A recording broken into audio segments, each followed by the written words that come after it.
We're talking about travel today, guys. And what we're doing, we're going to first bust up some myths about traveling. And then, because what we want to do is we want to get you guys motivated to get out and see the world. Welcome back to Babbling with Brandi. The first question is, what was your first car? My first car was a Dodge Intrepid. How long ago? 2007. So my first car was a like an Intrepid. It wasn't called an Intrepid though. It was called a Dodge Eagle. Mm-hmm. That's what I had. And okay, what's your favorite emoji? Ooh, my favorite emoji. Or most used? My favorite or most used emoji would have to be the like cluster of stars. Okay. So when you use it, what are you doing? Just making people think and let them know that anything is possible. Like that's my mindset behind it. So I like to drop like little gems on social media, and I always throw my little cluster of stars. Okay. So. Gotcha. What's your current car? Do you have a name for it? Do you name your cars? I don't. Me either. No. I don't name my car either. No. Oh, this is a good one. Which decade do you love the most? 70s, 80s, or 90s? I am a 90s girl. So am I. Even born in the 80s, but I love the 90s. It was so much fun. So much fun. Yeah.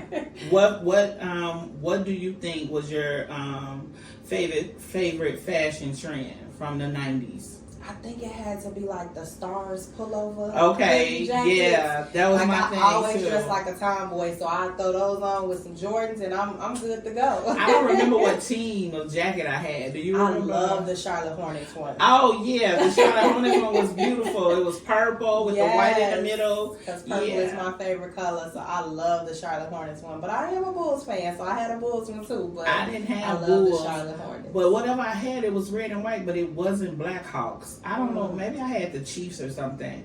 But I didn't have. I remember mine being red too. Let's see. This is gonna be the last one. No, two, because this one's funny too. What do you think is your worst style choice that you ever made? I got a story. But you know what? I think it had to be like a hairdo though, like for sure. That was the other one they wanted to know.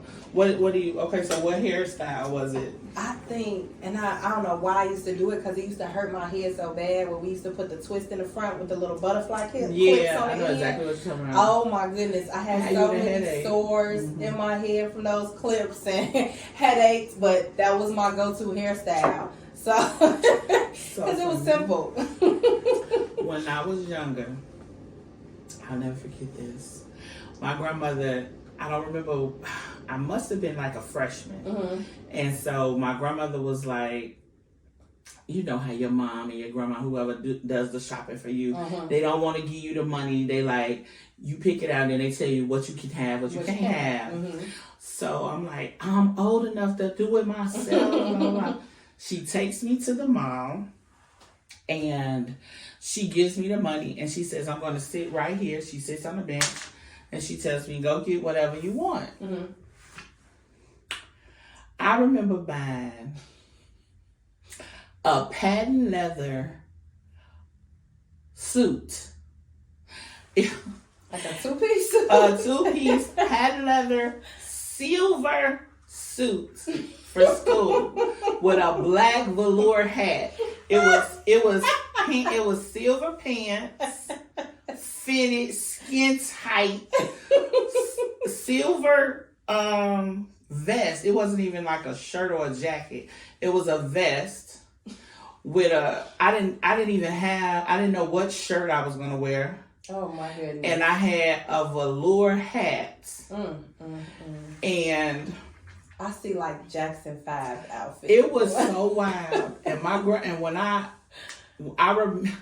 my kids laugh at me now because I say this all the time, but when I brought it to her, you know, and let her take a look, I remember her saying, I pulled it out, and I remember her looking and going, And my kids laugh at me all the time because I do that now. When they do something, I'm like, And so I remember buying that, and even though it was a horrible decision at the time, because where am I going in the ghetto with this song? I ended up wearing it and making a big impression years later with that outfit. But it was like, I wasn't even in high school anymore. Right? But a party came around and I could still fit it. And that outfit was for the party, it was a hit. But it was so funny that she let me get my money. Like, okay, you want to be a big girl for my back to school clothes, and I blew it. I blew with the velour. Lord have mercy. I wish, and every time they do like online and they talk about what would you tell your younger self or something like that, I always say it was okay that you bought that another suit. But it worked out for you. It worked out. It worked out. Yeah, I always say that. One day, I'll tell a 2012 graduation story of how I sat in a smoldering auditorium waiting on my son to walk across the stage to graduate high school. But instead, he was handcuffed with his cap and gown on the outside. How he texted me, "Mama, the police got me outside." And I thought it was some sick joke of his for a split second. Then suddenly I remembered my son is a black man in America. And I instantly started running and putting together an alibi in my mind for whatever they had said he'd done. In an instant, I went from planning a trunk party to selling T-shirts, looking for an attorney and trying to make bond. Coming soon will be a few weeks of getting to know me, Brandi. I plan to babble about my story and tell everyone how and why I can call myself the babbler, why I felt compelled to create a platform based on pivoting with purpose. See, I haven't even scratched the surface of what I've been through in this life and the lessons that can be learned through the stories I can tell about my life. What was that saying? Y'all better come get one of these. 81st Deli ain't got a damn thing on me and my story. Be sure to tune in these next few weeks for Babbling with Brandi, a story of the babbler. Sharlese is a would I call you a travel agent? Business owner, travel business owner. Okay, she's a travel business owner for Imperial Destinations. That's the name of my travel business. Okay, we're talking about travel today, guys. And what we're doing, we're going to first bust up some myths about traveling. And then, because what we want to do is we want to get you guys motivated to get out and see the world. See the world. Yeah, that's what it's about. So what I want to first ask you is, what is the most popular place people want to travel to when they call you? So my number one is Jamaica. That's what people call you for the most. Everybody wants to go to Jamaica. Why? Why do you think? I think it's because of the hype behind Jamaica. Jamaica is an amazing place. Okay. Imperial Destinations normally does a destination of the month, and our first destination of the month was Jamaica. Okay. So I've been to Jamaica a couple of times myself, and Jamaica is an amazing place. It's tropical. You know, you get everything that you need in that one spot. So I can see, like, as far as fun, family, you can weather, food, drinks, entertainment, everything you need is in Jamaica. So okay. So that's why you get that call the most. Yeah. Okay, and what is the one place that you feel like our people are sleeping on as far as traveling when it's time to call and book a trip? Like you would like for more people to call and ask about this place. I would have to say Dubai. Really? I would have to say Dubai. Okay. People are missing out. Yes. Dubai is amazing, and so many people are scared to go over there. Okay, and why would you say that? Because a lot of people get this impact that Dubai has all these strict rules. Okay. And you can't do this and you can't do that, so they don't think they can have fun. Mm-hmm. But oh my goodness, like a lot of stuff that we think is fun here in the United States, you have no idea when you go to Dubai. Really? They having fun. Yes, they are having a ball, and a lot of it doesn't include like, you know, the drinking or the smoking or anything like Okay. that. You know, like it's really a great place. Like family friendly, or if you want to do just like a couples trip or a girls trip, guys trip, I would suggest anybody and everybody to at least visit Dubai once. Give it a try. Mm-hmm. I like that. Okay. I'm plant-based Tamika, and you're tuned in to Babbling with Brandi podcast. What would you say is the biggest misconception when it comes to traveling out of the country? That is expensive. Yeah, I would think so. It's not expensive. Okay. What do you think more people need to do? What they need to do? Plan accordingly. Mm-hmm. Plan accordingly. See, the thing is, you know, we have TikTok and stuff like that Mm-hmm. now, so everybody goes on social media and see, you know, a lot of TikTok myths are out there. Like, Okay. you can go here for a little bit of nothing. You can. You really can, but you can't try to book it today and go next month. Right. You know, Okay. so it's those type of stipulations, but you don't get those stipulations when you're talking to those influencers on social media. So if you plan accordingly, then you can definitely do it with children, without children. But I think, yeah, that's the biggest thing. That is super expensive. That is expensive, and it doesn't have to be. Nope. As long as you plan. Yep. Okay. Now, my next question is, how did you come to work in the travel industry? COVID. Really? Yes. Okay. So, tell me what happened. On top of COVID, I had a huge death in the family. And so COVID happened right after that. And I just felt like I was being closed into a wall. So I was like, I need to get away. I need to see something different. Okay. So I started just looking at different places and just booking flights. Picking places on the map, booking flights. Uh-huh. So that's kind of what got me into it. It was my way to escape my reality of what was going on in my life right then and there. To be able to go somewhere else in a different culture and do a reset mentally. So then I could come back home and deal with whatever was going on. Because I was out of town when COVID hit. And I got a call from my best friend who had my children and was like, you need to get home soon. And I'm like, what's wrong? She's like, it's something weird going on here. There's no food on the shelves in the stores. Right. They're shutting everything down. And I'm like, what are you talking about? Like, I had no idea because I was not at home. Right, you weren't home. I wasn't home. So just even having that scary factor of things going on, my thing was, no one's going to confide me into my home, because even though COVID was strong here, a lot of different countries that I went to had no idea like what was happening. Exactly. So you said people didn't even know. A lot of people, like when we first found out, no, it wasn't prominent in other countries at first. It trickled over there because like a lot of people here were trying to leave. So that's kind of how it got to other different countries too, really rapidly. But at first, no.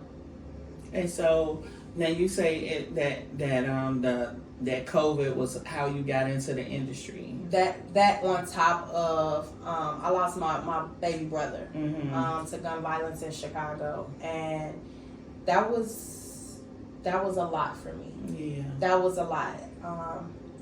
I was literally on the phone with my brother 20 minutes before he got killed. Oh, wow. And he asked me to do something for him, and I was doing it for him. And in the midst, I got a call from my mother screaming. And so that was a real big shocker for me, because my brother and I were so close. We were so close. So I had to hold down a lot of the family, you know, and it was just becoming a lot. I had just had my son. Okay. My son he had just made one. And then I had an older son who was 9. Okay. So and they loved their uncle. Like, he was very, very involved in their life. So trying to get my 9-year-old to understand he wasn't coming back, as well as not abandoning my 1-year-old, because he didn't really understand what was going on. Exactly. Plus my mom, that was her only son. So it was really, really hard for her. He was the baby.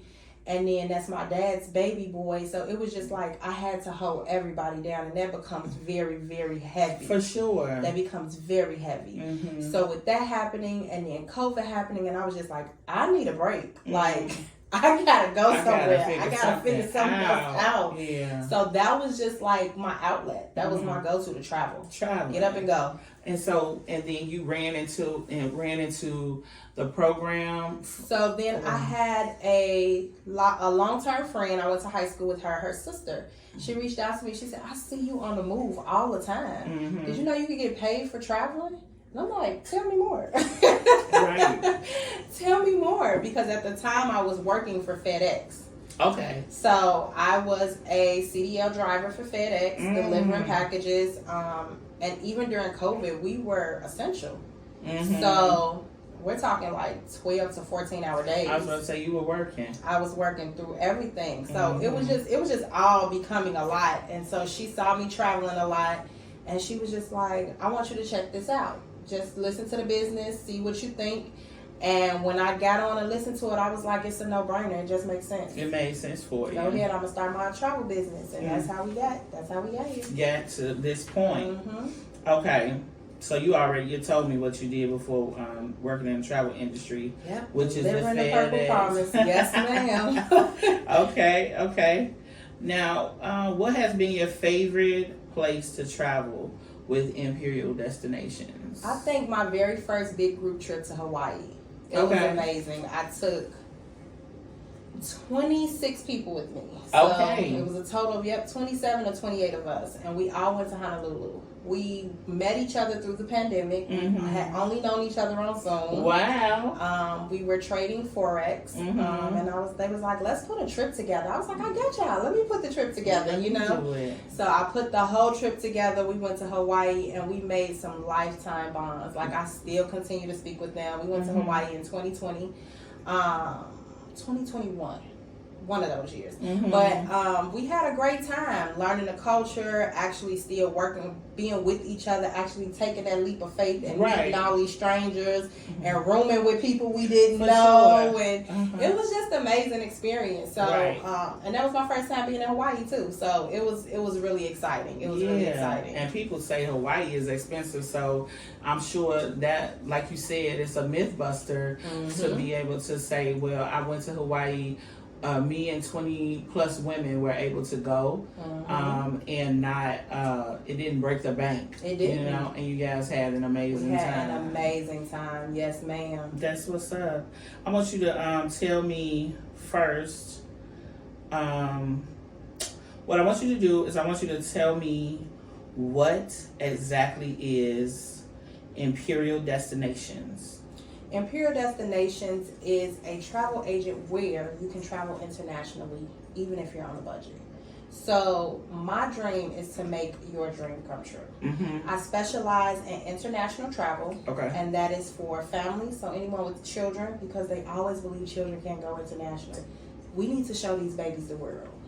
So international travel with children, couples, and groups. That is my specialty. Okay. So it's traveling on a budget. I'm gonna show you a luxury travel experience without breaking the bank. Now, I went online to your page, and I saw. I just remember you just now said that you guys do like a destination of the month or something. Correct. And right now it's Dubai. Yes. And so I was looking at them prices, and that stuff was very reasonable. Yes. And let me ask you this. So first, let me tell you, my friend who is a event designer, she paid her, and then I guess she like worked with an agent. So I guess that's like what something I would do. Yep. Right. So she would work with you directly, and then you would plan everything, and that's what you do. So what the person does is they just show up. Yep, that's it. Show up to. I make it that easy. I have a 40-person trip to Cancun coming up next month. Wow! It's for her birthday, her 40th birthday. She's so excited. They're a little scared now because everything going on in Mexico. Yeah. But I'm like, just stay on the resort and you'll be perfectly fine. Stay on the resort. But yes, I have her birthday dinner set up on the beach. They actually have a spa day. They have their ATV day where they're gonna go out and go to the cenotes and everything like that. They have a tour guide there. And I got all of their rooms set up. And then surprisingly, I'm going to decorate her room for her birthday so that she'll have that as well. But Yes, she just came to me, told me what she needed, and I set it all up, and everyone can reach out to me. Right. So they don't have to book the person whose event it is. Exactly. They can actually reach directly out to me. But yes, that's what I do. Sit back, relax, and let me handle everything else. That's nice. I want to ask you, so then, okay, so there's that trip. But then I had another friend who recently went to his cousin's wedding. Okay. I think that was in Mexico too. Would you handle something like that? Yes, I would. Really? Yes. Okay. I do destination weddings as well. Okay. Those are very fun. And sometimes people allow their wedding planners to do those, which is perfectly fine because I work directly with wedding planners. With the wedding planner. So then I would work with the wedding planner, create the destination, but then I would go back to the couple. So we have your destination set, but let's do your honeymoon too. Yeah. So it kind of goes in a win-win because anything international, I love it. I love traveling the world. So I'm big on international. Now, don't get me wrong, I don't have anything wrong with the domestics. Right. But I love the international because a lot of people, I'm able to not only book their trip for them, but educate them as well. Yeah, get them exposed to some stuff. That's amazing. Okay. And so what we're going to do is make sure that we link everything in the bio on how all of my supporters can reach out to you. Of course. For future trips and stuff. Of course. And I'm going to obviously have you to plan a trip for me. But I also I do have some other questions before we get out of here. Okay. And as you may know, this Babbling with Brandi is about pivoting and about purpose. And what we talk about is just how the changes that you made in your life, what they've done for you. So I have a few questions that I want to ask in regards to that, if you don't mind. Go right ahead, Brandi. Okay, thank you.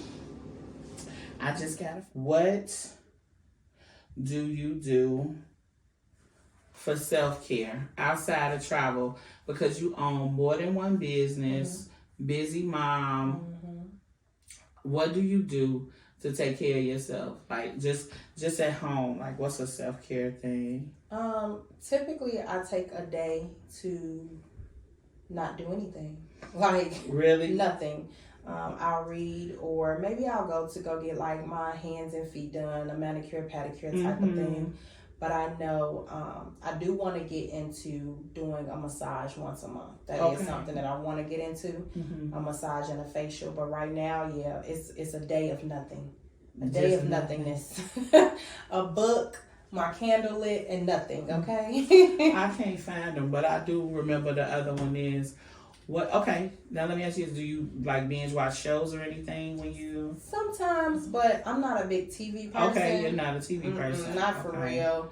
I've gotten out of watching TV a lot. Yeah. I just feel like everything that's on right now sometimes is a distraction. I was just about to say that. Yeah. It could be so distracting. It can. Especially for business owners because, we're so on and we become so invested, right? So it could be the smallest thing and before you know it, we're binging it because we're invested in that person. Exactly. Invested in that particular person winning or that person losing or Exactly. that type of thing. But the other question would be, what do you feel like you could do? Like let's just say you recently moved, right?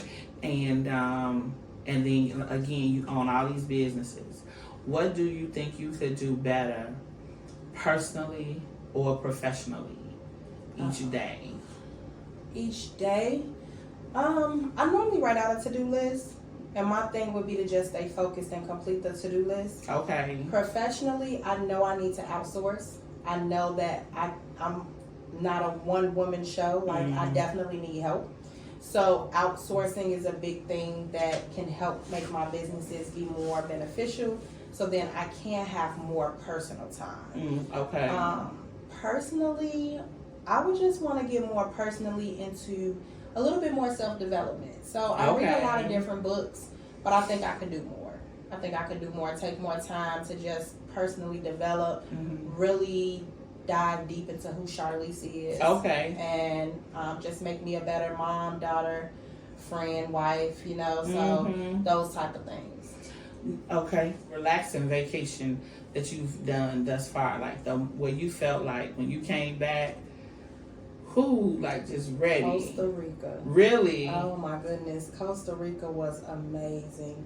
We were in a rental in the middle of the jungle, saw beautiful animals, did a horseback ride along the water all the way into a waterfall. Like, it was just the most relaxing Zen experience to have. So when I came back, I was like, okay, I got this. Okay, good. It was like a great reset. Yeah. And you didn't need a vacation from your vacation? No, because you know, like sometimes a lot of times you do. Yeah.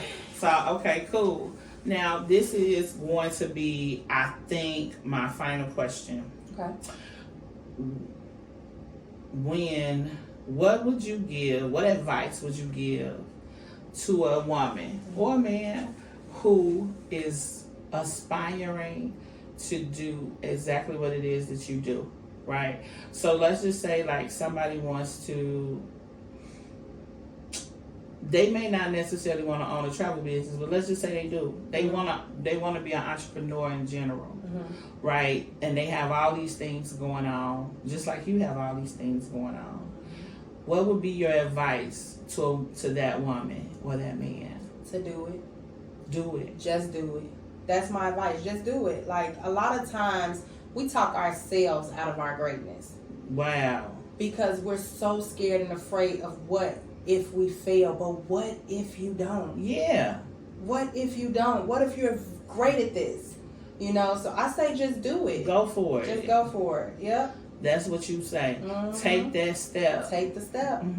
So if they're working a 9 to 5 and they want to start a business, then they need to put some hours in before work, when they get off work, toward that dream. Exactly. They got to do it.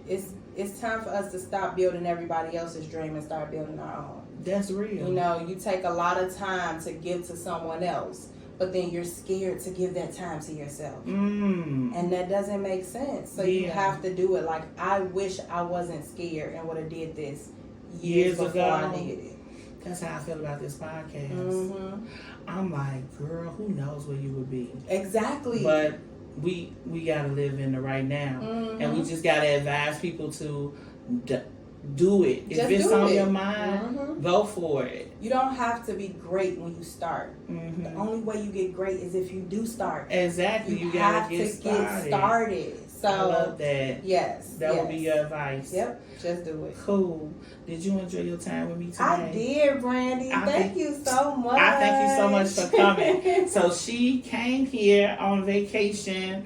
Well, kind of like a work vacation, because listen, I turned on the computer today and this woman is on a live encouraging people to be their best selves, and I'm like, I go in there and type like, hey, like, she's due here in an hour, and she's on there like just going for it. Non-stop. Yeah. Non-stop. Gotta keep going. So I just want to thank you so much for traveling to see me. Yes, and fitting me in your schedule. I want people to know that traveling is possible for us. Yes, right. It is.